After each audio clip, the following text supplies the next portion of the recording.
Okay, now that we've got a better understanding of the user interface, let's get our hands a little dirty. For me, the heart of every song starts with the tempo. Remember those different modes we explored: sampling, sequence, and effects? Today we're going to be focusing on the sequencer. This will be the main engine that drives the rhythm of our creations. You see these 16 steps? Each of these are waiting to be filled with an individual sound. But obviously, like I said, we've got to start with tempo.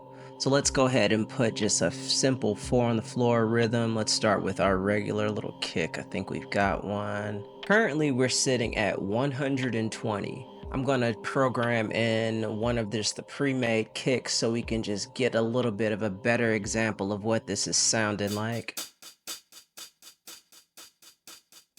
And as you hear it, we're sitting at 120.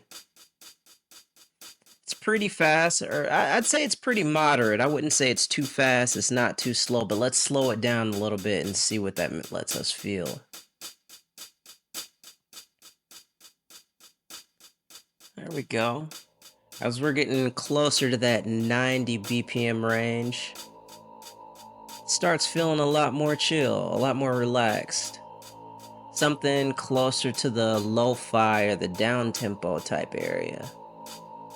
Something just a little bit more groovy that can just let you sit there in that pocket a little bit.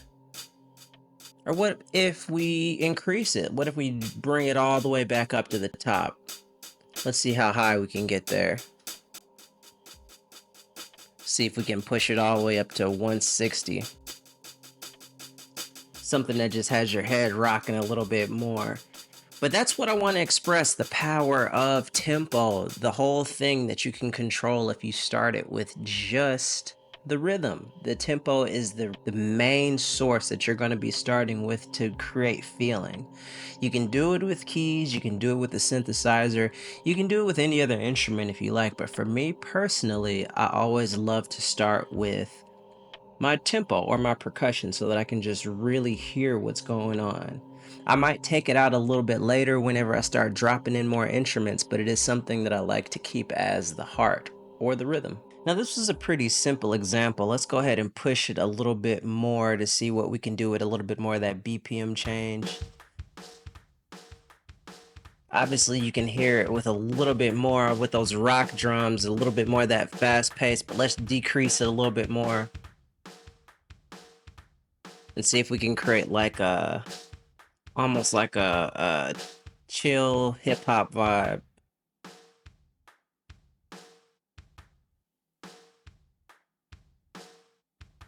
And let's switch up the drums. That might make it a little bit easier.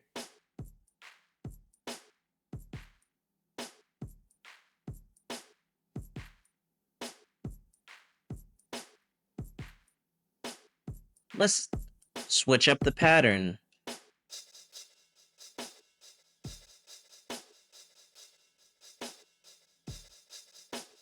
Now, if you haven't been taking the time to follow with me with your sample track, you've been missing out on some critical opportunities because this is pretty much your homework. This is something that you should be following along, and just like in school, if you're following along with your instructor, it makes it a little bit easier for you to learn.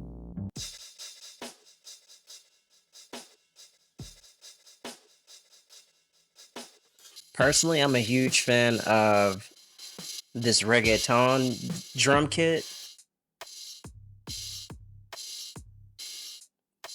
But do you see how easy it is to control the heartbeat of your rhythm section? I don't know if you know this, but if you're DJing in a club or if there's any kind of situation going where there's a loud speaker going and there are a lot of people in the room, and if there's a steady rhythm, people's heartbeats will sync up to that rhythm. If it's loud enough and consistent enough, it's something that people use to control different crowds, control different rooms, control different organizations. So make sure that you're extremely intentional when you're creating these rhythms, because you don't want something to be going too fast. Say like if you're performing at a wedding or if you're at an art gallery, you don't want something up in the 160 BPM range, more like,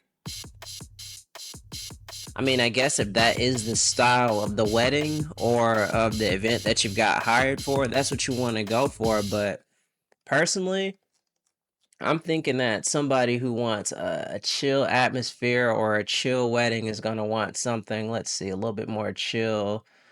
What about a little 60 BPM or 60 tempo with the percussion with the ballad? Let's see what that sounds like.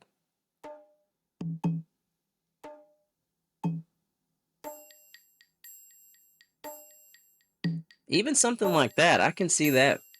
I could hear this in a gallery or just like somewhere whimsical, or I even at a wedding. If you just have this in the background, let's see if we can just even lower it a little bit, throw some of that echo and reverb.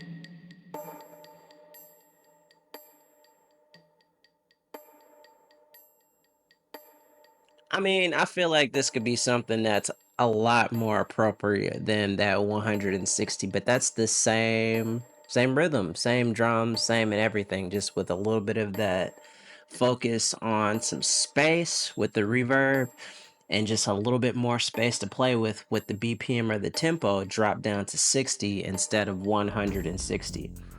So that's your lesson.